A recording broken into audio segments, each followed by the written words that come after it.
Halo, selamat datang di program Resensi Buku Bagus, buku yang tepat untuk kita semua. Kali ini saya akan membahas resensi buku tentang Leading in Crisis yang dibuat oleh Renat Kasali. Buku ini adalah buku yang bagus karena membahas tentang kepemimpinan di era disrupsi ya, dan tantangan misalnya seperti ketika kita dalam kondisi pandemi saat ini. Tidak banyak berkata-kata ya, saya langsung aja kita langsung membahas isi dari buku ini. Ini seperti unboxing, konten-konten unboxing ya. Jadi kalau bisa dilihat buku ini bagus ya, jilitannya bagus, covernya juga elegan ya, saya suka. Ini diterbitkan oleh Mizan dan didistribusikan oleh Expos. Nah, kemarin Expos yang ngirim ke sini. Ini udah saya tanda-tandai nih, buku ini yang akan saya bahas. Yang pertama itu adalah di kata pengantar. Di kata pengantar ini sangatlah penting untuk dibaca ya. Jadi kata pengantarnya juga penting untuk dibaca. Di halaman Romawi 6. Nah, saya bacakan ya, memimpin pada masa krisis. Peran dan tanggung jawab seorang leader berbeda pada masa krisis. Yang awalnya harus fokus pada growth dan inovasi, berubah menjadi bagaimana menjalankan roda bisnis yang ada menjadi efektif dan efisien. Oke.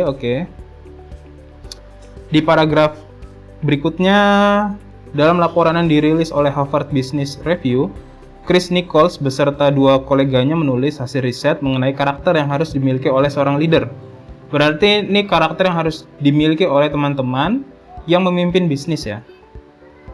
Keempat karakter tersebut adalah mengambil keputusan dengan cepat, melakukan adaptasi dengan tepat, mendorong rasa tanggung jawab, dan memperkuat engagement atau ikatan seluruh anggota tim.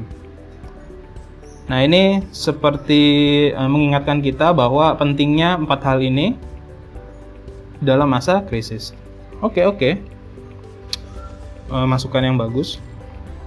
Di sini ada beberapa bab ya. Ada prolog ya. Prolognya ini lebih pada bercerita tentang disrupsi. Bisa teman-teman baca, tapi saya nggak review karena terlalu banyak ya. Bab selanjutnya itu membahas tentang layanan kesehatan yang terlalu liberal. Padahal kita bukan negara liberal, kita Pancasila ya. Tapi kenapa kok layanan kesehatannya kayak gini? Nah, ini dibahas di sini bagaimana nantinya BPJS, kan ini studi kasusnya BPJS ya, memperbaiki layanan kesehatan tersebut. Saya nggak terlalu bahas banyak karena penjelasannya benar-benar panjang ya. Walaupun menarik. Saya akui menarik. Dari bab 1, dari kata pengantar aja udah menarik banget. Oke, di bab 2 itu changing culture, educating government. Nah, jadi mengubah kultur, mendidik pemerintah. Kok bisa gitu? Nah, ini menarik banget. Jadi hal yang paling penting dalam periode krisis itu adalah bagaimana karyawan itu atau organisasi itu bergerak secara efektif, efisien. Nah, itu kan semuanya akarnya dari mana? Dari kultur, teman-teman. Jadi untuk bisa memperbaiki suatu gerak organisasi agar organisasi itu mampu bertahan dalam era krisis, kita harus menyelesaikan permasalahan kultur dulu di dalamnya. Ini menarik banget karena memang di pelajaran-pelajaran manajemen yang dulu saya kuliah S2 benar-benar ditekankan mengenai perilaku organisasi, yaitu kultur organisasi itu. Karena kan kultur itu kan yang akan menentukan gerak para anggotanya. Kalau saya ingat itu anggota itu seperti roda-roda tank ya, roda-roda tank. Kalau anggota itu salah dalam bergerak atau berkarat, istilahnya dia nggak mau bergerak dengan leluasa, maka roda-roda tank itu akan rompal gitu ya, rantainya akan putus. Sehingga seberapa besar perusahaan tersebut, seberapa besar tank tersebut, itu semuanya tergantung pada gerigi-gerigi kecil yang ada di bawahnya, yaitu adalah roda itu yang merupakan karyawan atau anggota organisasi. Jadi bener banget ditaruh di bab 2 tentang kultur ini benar-benar ditekankan ya. Jadi teman-teman kalau perusahaannya itu masih kulturnya itu bermasalah, ya silahkan diperbaiki dulu, baru mikirin yang selainnya. Di sini ditekankan, kultur yang paling penting adalah merubah dari fixed mindset to growth mindset. Ini di halaman 59, bisa dilihat. Satu hal yang juga turut dilakukan oleh Fahmi Idris dan tim adalah membenahi kultur organisasi. Bagaimanapun transformasi dari BUMN pengelola dana kesehatan PNS menjadi lembaga publik menyisakan kultur organisasi yang lama. Apa itu kultur organisasi yang lama? Nah, ini di halaman-halaman selanjutnya dijelaskan panjang lebar, tapi saya singkat aja. Nah, jadi kultur dengan mindset yang fix. Jadi yang dipermasalahkan oleh mereka itu adalah fixed mindset. Jadi BPJS itu waktu ingin merubah diri untuk lebih kompetitif, dia itu ingin merubah menjadi growth mindset. Menarik sekali. Growth mindset itu menarik sekali. Mungkin teman-teman belum banyak mempelajari tentang fixed dan growth mindset. Ini saya jelaskan sedikit ya. Fixed mindset itu adalah cara berpikir yang statis. Menghindari tantangan, mudah menyerah, melihat usaha sebagai hal yang sia-sia, mengabaikan kritikan, dan merasa terancam dengan kesuksesan orang lain. Contohnya kayak apa? Kalau teman-teman pernah lihat mungkin kolega teman-teman atau anggota organisasi di dalam perusahaan teman-teman, atau mungkin teman-teman melihat ada punya kenalan gitu, dia suka itu lempar tanggung jawab. Misalnya seperti ketika dikasih tugas dilempar tanggung jawabnya, atau mungkin teman-teman pernah berurusan dengan birokrasi yang seperti itu. Ketika teman-teman memasukkan suatu tagihan atau memasukkan suatu surat, teman-teman disuruh minta persetujuan dari bagian ini dulu, minta cap dari bagian ini dulu, dilempar-lempar. Itu birokrasi yang merumitkan. Itu sebenarnya mereka lempar-lempar tanggung jawab. Kamu minta persetujuan dulu dari sana, saya nggak mau memproses kalau belum ada persetujuan dari sana. Kenapa bukan dia aja memproses lalu dia minta persetujuan? Kenapa birokrasinya tidak dipersingkat? Nah, ini sebenarnya adalah kultur lempar tanggung jawab. Saya nggak mau tanggung jawab. Kalau misalnya ini ada bermasalah, semuanya salah bersamaan gitu. Jadi dia nggak mau bertanggung jawab. Padahal bertanggung jawab atau mengambil suatu tanggung jawab itu akan membuat kita menjadi lebih kuat atau lebih hebat gitu ya. Maka kita harus ngomongin sekarang growth mindset itu seperti apa. Growth mindset itu adalah cara berpikir, berkembang dan tumbuh secara terbuka ya, tumbuh dan terbuka, siap menerima tantangan, tahan menghadapi rintangan, menghadapi usaha sebagai bagian untuk menjadi mahir, mau menerima nasihat, dan mendapatkan pelajaran dari inspirasi dari kesuksesan orang lain. Ini menarik, karena biasanya kalau teman-teman lihat, kalau ada orang yang sukses, pasti di sekitarnya banyak orang yang mencibir, ya nggak? Itu sebenarnya orang-orang yang mencibir itu adalah fixed mindset. Kalau ada orang yang sukses, jangan dicibirin gitu. Harusnya dideketin, ditanya, kamu makannya apa? Kamu makannya nasi. Saya makannya nasi. Kamu tidurnya di mana? Tidurnya di kasur. Saya tidur di kasur. Kenapa kamu sukses? Kok saya nggak sukses gitu loh. Pertanyaannya harusnya kayak gitu, bukan mencibir gitu. Kamu pakainya kayak gini-gini. Kamu cuman pakai misalnya, pakai ilmu sihir atau apa? Banyak orang yang kayak gitu. Ada restoran rame gitu ya. Wah, dia pakai ini nih. Itu ada yang ngulek, ada pocong ngulek di dapur. Aneh gitu, orang Indonesia itu aneh. Jadi ada yang sukses dicibirin. Biasa kayak gitu saya ngeliat. Dan orang Indonesia kan sukanya megis-megis. Jadinya ketika ada yang sukses, mereka mikirnya, wah ini pasti ada sesuatu nih. Oh, dia pakai ini nih. Kayak gitu. Itu harusnya kalau ada orang sukses, kamu tanya kenapa mereka itu sukses. Itu adalah growth mindset. Jangan dicibirin, saudara. Saya sering kok ngeliat orang kayak gitu. Nah, lalu kita berlanjut untuk mempersingkat waktu ya. Wah, udah 10 menit. 10 menit lebih. Ke bab 3, membangun integritas. Nah, ini menarik. Karena teman-teman, kita itu kalau misalnya membangun perusahaan, kita itu harus membangun integritas. Kenapa? Karena apa yang kita katakan dengan apa yang kita lakukan harus sama, itu integritasnya. Kalau kita tidak memiliki integritas, customer itu nggak akan percaya.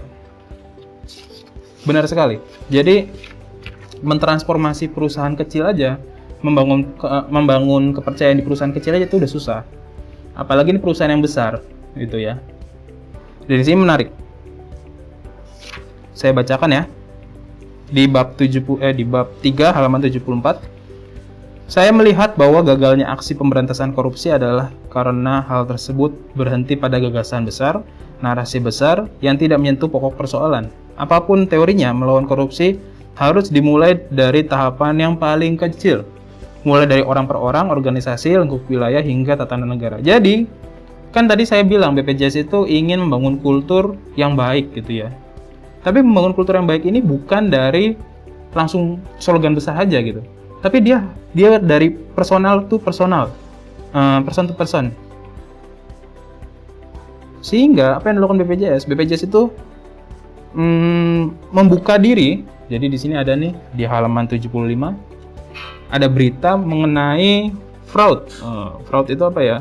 Fraud itu adalah kecurangan yang dilakukan untuk mendapatkan keuntungan melalui program jaminan kesehatan nasional. Jadi ada fraud atau kecurangan untuk mendapatkan keuntungan. Dan ini diproses. Dan hasilnya kurang lebih ada 1 triliun yang berhasil diselamatkan.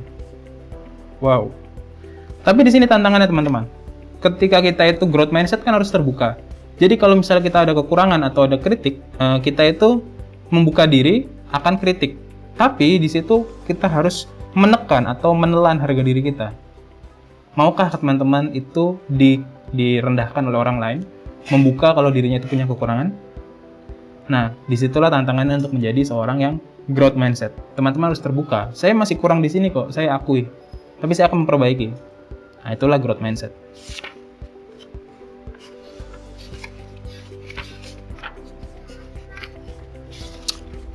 Nah, untuk bisa membangun integritas, teman-teman harus memiliki trust atau rasa percaya. Kalau di halaman 88 diceritakan bahwa itulah yang dinamakan trust, rasa saling percaya. Trust itu berasal dari lubuk hati yang paling terdalam. Ini adalah bentuk perasaan murni, dia tidak bisa muncul karena perintah. Jadi teman-teman kalau meminta orang itu untuk trust dengan teman-teman hanya ngomong, kamu percaya aja pasti produk saya itu terbaik, itu nggak bisa. Teman-teman harus membuktikan apa yang teman-teman omongkan dengan bukti di lapangan itu harus sama, gitu. Dan harga kepercayaan itu mahal kok. Kalau customer itu udah kecewa dan tidak percaya lagi dengan kita, dijamin dia tidak akan pernah kembali lagi membeli produk kita, dan bahkan dia akan menyebarkan informasi kekecewaannya kepada customer yang selainnya. Maka berhati-hatilah dengan masalah kepercayaan. Apa yang teman-teman katakan harus sesuai dengan apa yang teman-teman lakukan. Itulah harga kepercayaan. Mahal itu harga kepercayaan. Lalu di bab 4 ini dijelaskan merajut ekosistem besar. Jadi bagaimana membuat sistem yang efektif dan efisien di kala krisis. Ini kan krisis temanya. Merajut ekosistem besar. Tidak cukup hanya efisien ternyata. Halaman 106 dijelaskan efisiensi dan efektivitas telah menjadi kata kunci dalam teori manajemen modern. Sebuah organisasi dianggap efisien dan efektif ketika semua kegiatan operasional dilakukan dalam sistem yang mudah dikendalikan, eksesnya, biaya bisa ditekan, dan produktivitas menjadi maksimal. Menarik sekali. Nah, di sini diceritakan merger antara Adidas dan Reebok. Nah, tapi di halaman 109 itu dijelaskan. Namun dalam era disrupsi, organisasi atau program tak cukup hanya berpatokan pada persoalan efektif dan efisien. Ada hal lain yang belakangan menjadi syarat, ini adalah relevan. Relevan sangat dibutuhkan oleh organisasi agar keberadaannya tetap bisa menjawab permintaan yang ada. Kemampuan menjawab permintaan akan membuat sebuah organisasi atau program yang dijalankan tak ketinggalan zaman. Wah, menarik sekali teman-teman. Di halaman 109 ini dijelaskan bahwa kita itu harus membangun organisasi yang relevan dengan permintaan pelanggan. Wah, gimana? Ini bisa dibaca di sini. Ini sampai ada menceritakan Bang Ping An. Ini panjang banget ini penjelasannya. Dan ini bisa memberikan bayangan pada teman-teman bagaimana membangun perusahaan dari yang akhirnya dari awalnya itu kecil sampai nanti bisa sampai perusahaan yang lumayan besar. gitu ya. Menarik banget. Halo teman-teman, kini masuk pembahasan kita ke bab 5. Di bab 5 ini ada hal yang unik. Hal yang unik itu adalah di halaman 133 ya, ada gambarnya zombie. Kenapa ada gambarnya zombie? Karena di bab 5 ini judulnya mantra penangkal zombie. Apa? Kenapa ada zombie sini, Pak? Mungkin para net kasali suka nonton Walking of the Dead ya. Jadi dalam sebuah organisasi ini dijelaskan di halaman 132, cairan pelumas itu adalah kemampuan adaptif dan inovatif. Gabungan keduanya membuat organisasi bisa bergerak lincah. Kamus manajemen menyebutnya agility. Sayang, tak jarang muncul karat-karat yang membuat cairan pelumas itu mengering. Akibatnya terjadi gesekan tulang yang menimbulkan suara berdecit dan rasa sakit. Karat-karat itu muncul karena sel-sel birokrasi yang kaku, comfort zone, maupun penyakit gagal paham. Gagal paham. Ketika penyakit itu menjangkiti organisasi, kemampuan agility akan terkikis. Organisasi itu akan menjadi kaku karena karat, dingin karena tak ada gairah, dan mati karena tak ada denyut nadi adaptif. Organisasi atau perusahaan semacam ini bisa kelihatan hidup seperti hidup tapi sebenarnya mati. Persis seperti zombie. Ini biasa terjadi di perusahaan-perusahaan besar yang sudah mungkin sudah masuk zona nyaman ya. Jadi dari zona yang tidak pasti masuk ke zona nyaman. Mungkin juga perusahaan-perusahaan atau usaha teman-teman itu awalnya kan merintis itu biasanya masuk zona tidak nyaman ya, karena merintis usaha itu memang tidak nyaman karena penuh dengan ketidakpastian. Lalu masuklah masa di mana masa-masa nyaman, yaitu adalah ketika pemasukan itu terjadi. Tapi pemasukan terjadi itu sebenarnya adalah sebuah titik kenyamanan yang berbahaya. Kenapa berbahaya? Karena itu akan membuat kita terlena sehingga kita tidak siap terhadap perubahan. Nah, itulah musuh terberat dari perusahaan ketika menghadapi krisis. Atau jadi perusahaan-perusahaan ini ketika menghadapi krisis masih menganut kehidupan yang layaknya zombie. Wah, ini sudah tinggal menunggu waktu hingga menjadi mayat beneran itu kan ya. Nah, ketika kita memimpin di perusahaan yang demikian, kita itu harus bersikap agility. Agility itu cepat ya. Jadi orang yang bersifat agility itu adalah orang kayak apa? Nah, dijelaskan di halaman 139. Dalam buku Leadership in Practice, apa kata Asmawi, Syam, saya bersama bankir senior dan juga mantan dirut BRI itu merumuskan bahwa kekuatan leadership bermuara pada 3 elemen penting: ide, roadmap, dan eksekusi. Jadi teman-teman, jika ingin perusahaannya itu tidak menjadi zombie, maka harus mampu memimpin dengan agility, dengan kecepatan. Kecepatan itu kuncinya di mana? Ide, roadmap, dan eksekusi. Ini menarik banget teman-teman, karena saat ini banyak perusahaan-perusahaan yang sudah masuk tahap zombie. Di perusahaan-perusahaan besar. Tinggal menunggu sampai perusahaan itu jatuh. Kadang-kadang saya ingat jadi sebuah kisah di mana ada tiga angin menghadapi dia itu bersaing. Siapa sih angin yang paling kuat di antara ini? Habis itu ini anggap aja ini pohon ya. Ini anggap pohon. Habis itu ada monyet. Nah tiga angin ini tuh ngomong, siapa yang bisa menjatuhkan monyet dari pohon ini? Dialah yang angin yang paling kuat. Lalu angin yang pertama itu angin namanya apa ya? Angin ribut. Nah pas ditiup angin ribut, dia goyang-goyang. Si monyet bukan malah jatuh, tapi dia malah mencengkram kuat pohonnya. Lalu muncullah angin yang kedua, yang tadi angin ribut, sekarang angin topan. Angin topan berhembus dengan kuat, goyangannya lebih kencang lagi. Si monyet bukan dia makin mencengkram keras, bahkan mencari pegangan yang lebih ajak. Nah, yang terakhir itu adalah angin sepoi-sepoi. Angin sepoi-sepoi si monyet ini kan sudah bergoyang-goyang gitu, dia udah mulai kecapean.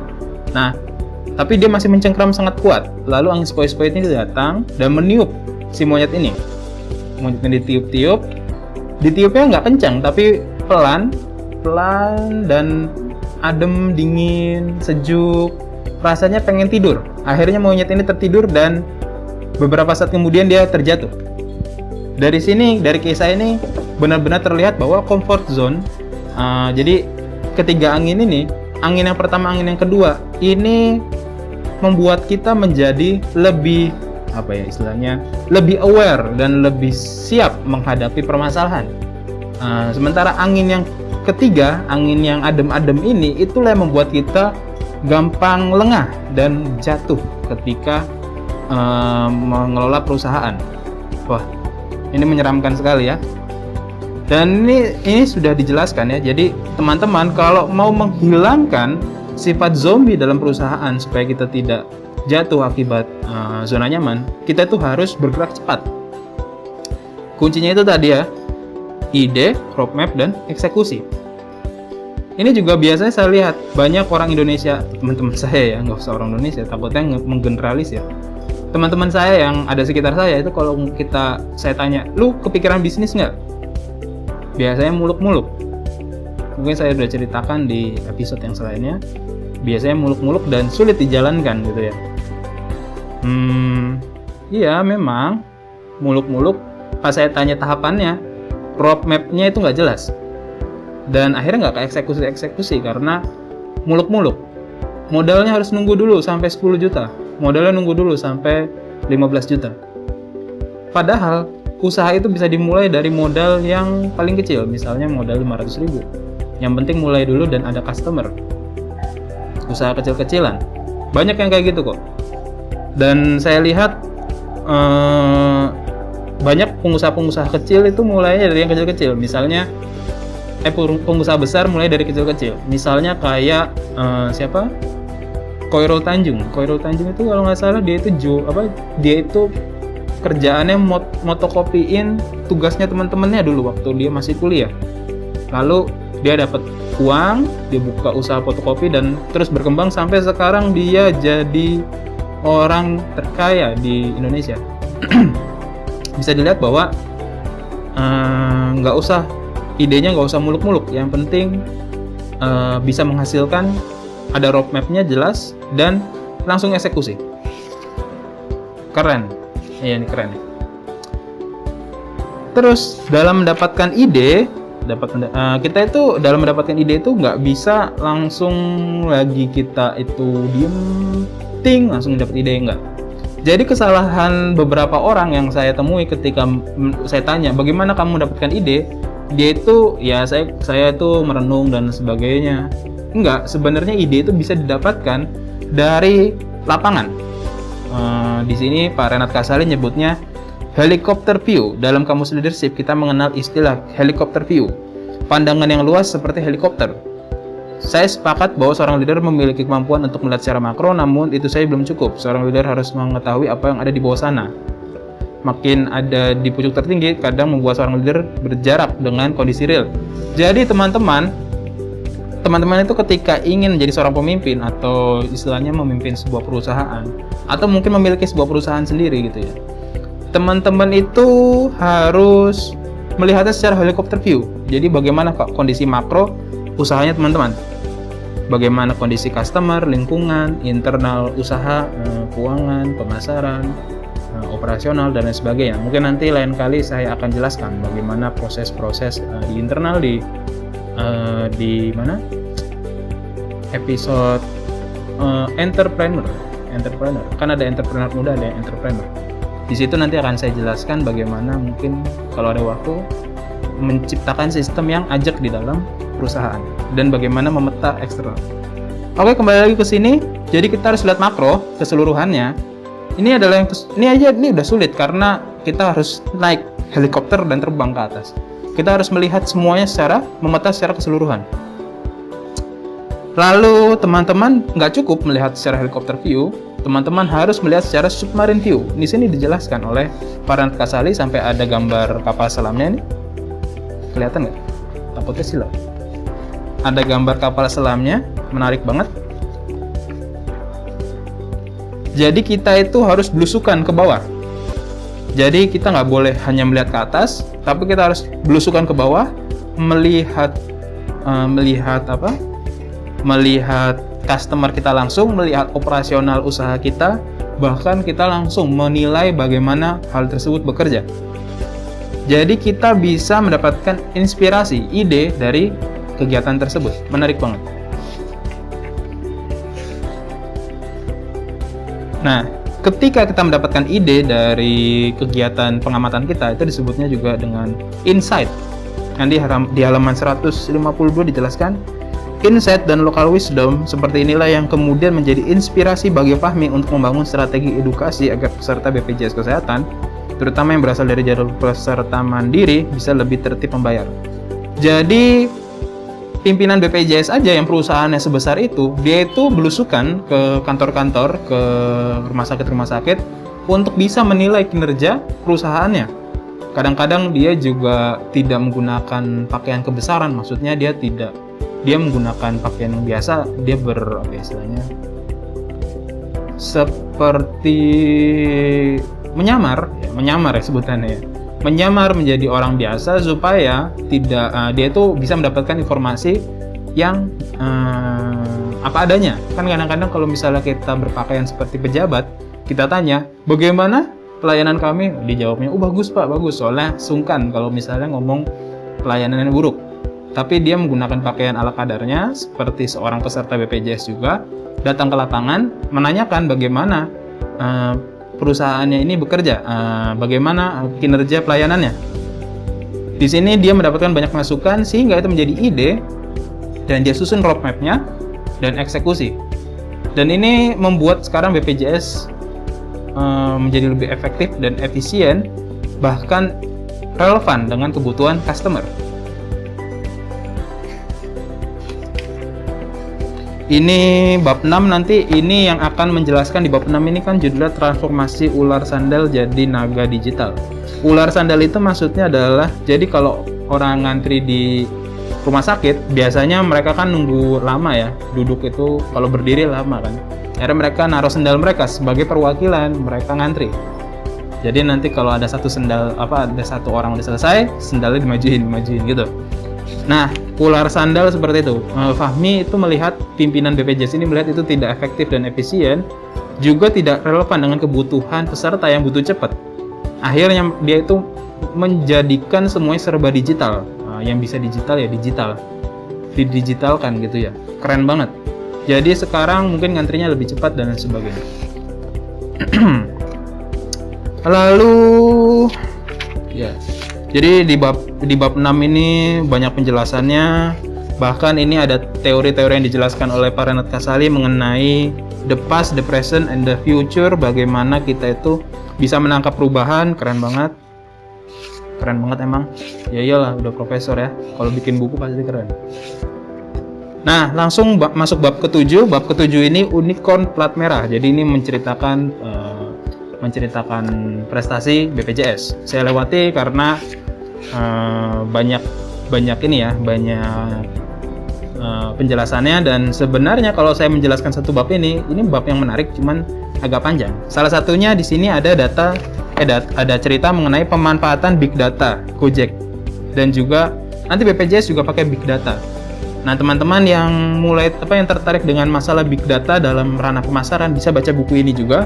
Di sini ada penjelasan tentang big data. Big data ini memang hal yang sudah menjadi hal yang menarik ya di era informatika yang serba semuanya ini online. Kita harus bisa mencari customer yang sesuai dengan keinginan kita dengan spesifik, sehingga big data ini sangat dibutuhkan. Banyak sekali penjelasannya di bab 7. Big data, big mining data, keren banget. Bahkan di sini ada menjelaskan artificial intelligence. Wah, memang ini menyeramkan ya. Artificial intelligence itu ada hitam dan putihnya. Hitamnya itu menggantikan analis manusia. Jadi kan manusia yang menjadi seorang analis. Nah, itu digantikan dengan artificial intelligence yang bisa menganalisis dengan tepat, cepat dan lebih murah. Wah, Tapi kita bisa memanfaatkan artificial intelligence untuk bisa mempercepat usaha kita ya. Jangan sampai kita kalah sama artificial intelligence. Makanya mulailah kita membangun usaha, karena ke depan artificial intelligence akan menggantikan banyak pekerjaan karyawan. Wah, ini menyeramkan. Jadi teman-teman mungkin bisa berpikir ketika membaca buku ini, bagaimana saya ingin membangun perusahaan yang keren. Intinya kalau membangun usaha itu, teman-teman merasa bangga lah dengan usaha teman-teman. Walaupun usahanya kecil-kecilan, teman-teman bisa bilang, oh saya ini pengusaha, dan usaha saya di bidang ini yang saya banggakan. Seru jadi pengusaha. Jadi pas baca buku ini juga seru, saya juga merasa. Nah, tadi kan sudah saya bilang, ide apa yang tadi, agility kuncinya adalah ide, roadmap, habis itu eksekusi. Sebenarnya ketika kita bikin ide atau memunculkan ide, itu ada hal yang berbahaya di sana, yaitu adalah ketika kita salah menafsirkan data pelanggan. Di sini diceritakan analis Abraham Wald melahirkan teori survivor bias ketika melihat ada kesalahan-kesalahan dalam penafsiran data engineering di era Perang Dunia Kedua. Seperti apa kisahnya? Saya jelaskan sedikit. Jadi dulu pasukan Amerika itu kan ingin melawan Jerman yang pasukan udaranya juga lumayan bagus, gitu, angkatan Luftwaffe Luftwaffe itu adalah angkatan udaranya Jerman yang keren banget. Habis itu juga angkatan udaranya Jepang juga keren banget dengan pesawat-pesawat Zero-nya. Nah, Amerika ingin mengalahkan pasukan angkatan Luftwaffe-nya Jerman dan angkatan udaranya Jepang. Pasukan Amerika ya. Pasukan Amerika ini akhirnya berpikir bagaimana mengupgrade pesawatnya. Tapi bayangkan pesawat ini kan nggak bisa kalau di-upgrade ditebelin armornya. Ini mau ditebelin armornya. Kalau ditebelin armornya nggak mungkin semuanya ditebelin armornya. Itu namanya bukan pesawat, itu tank. Dan tank itu tidak bisa terbang di atas langit. Akhirnya mereka ingin memberikan plat baja di titik-titik tertentu yang kritis, yang fundamental bagi keselamatan pesawat. Akhirnya para engineering ini ngumpulin data. Biasanya pesawat itu kena tembakan di mana aja. Akhirnya datanglah data itu, dibaca data itu. Oh, ternyata pesawat itu kenanya ditembakkan di mana? Di ujung sayap dan ujung ekor. Oke. Pesawat itu dapat data, pesawat itu ditembak di ujung sayap dan di ujung ekor. Akhirnya para engineering itu berencana untuk menambahkan plat baja di ujung sayap dan di ujung ekor supaya bisa tahan tembakan. Lalu Abraham Wald mengatakan bahwa hal tersebut salah. Karena data itu diambil dari hanggar. Jadinya ketika pesawat itu pulang ke hanggar, habis itu dicatat, oh lubangnya di mana aja, di ujung sayap dan di ujung ekor. Padahal pesawat itu selamat, dia sampai ke hanggar gitu ya. Dia sampai ke hanggar, hanya ujung ekor dan ujung sayapnya yang kena. Kalau ditembak di ujung yang selainnya, ditembak di bagian yang selainnya, mungkin dia nggak selamat sampai ke hanggar, kata Abraham Wald. Jadi artinya kalau dia ditembak di bagian mesin dan ditembak di bagian badan, dia nggak akan pulang ke hanggar. Dia pulang ke hanggar karena dia beruntung hanya ditembak di bagian ujung sayap dan ujung ekor. Akhirnya para engineering ini menyadari kesalahannya bahwa sebenarnya mereka salah menafsirkan data. Wah, ini menarik sekali.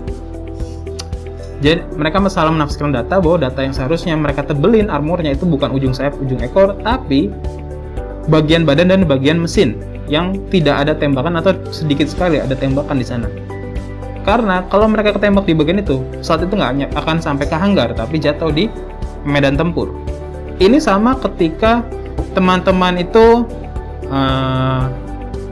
menganalisis data pemasaran perusahaan teman-teman. Misalnya teman-teman dagang bakso. Lalu ada orang customer datang, dia ngomong, saya nggak suka baksonya kok kayak kurang asin.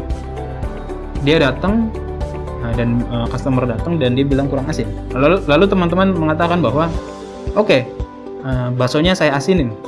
Sebenarnya jangan-jangan bukan customer itu yang mewakili permasalahan satisfaction, kesenangan, kepuasan pelanggan, tapi customer yang tidak datang kembali. Itulah yang harusnya teman-teman gali permasalahannya. Ada seorang CEO yang mengatakan bahwa banyak pelajaran yang bisa diambil dari customer yang paling kecewa. customer yang paling kecewa itu adalah customer yang enggan kembali lagi untuk melakukan pembelian. Misalnya dia beli gelas, dia nggak mau beli lagi, harus ditanya kenapa dia nggak mau beli lagi gelas itu.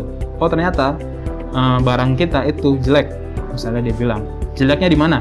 Harganya mahal, kualitasnya biasa aja. Saya nemuin harganya yang biasa, tapi kualitasnya sama. Nah, di sana bisa kita pelajari bahwa harga gelas kita kemahalan. Tapi kita nggak akan bisa mendapatkan jawaban itu dari customer yang balik lagi ke kita. Kita harus mencari customer yang enggan balik lagi ke perusahaan kita untuk melakukan pembelian. Jadilah disinilah susahnya mencari data pelanggan, data untuk mencari ide pembaruan yang bisa kita lakukan di perusahaan kita. Nah, di sini di halaman 205 dijelaskan ya Pak Renat Kasali cerita tentang Abraham Wald yang saya angkat untuk memberikan perspektif bahwa menganalisis kebutuhan memang tidak mudah.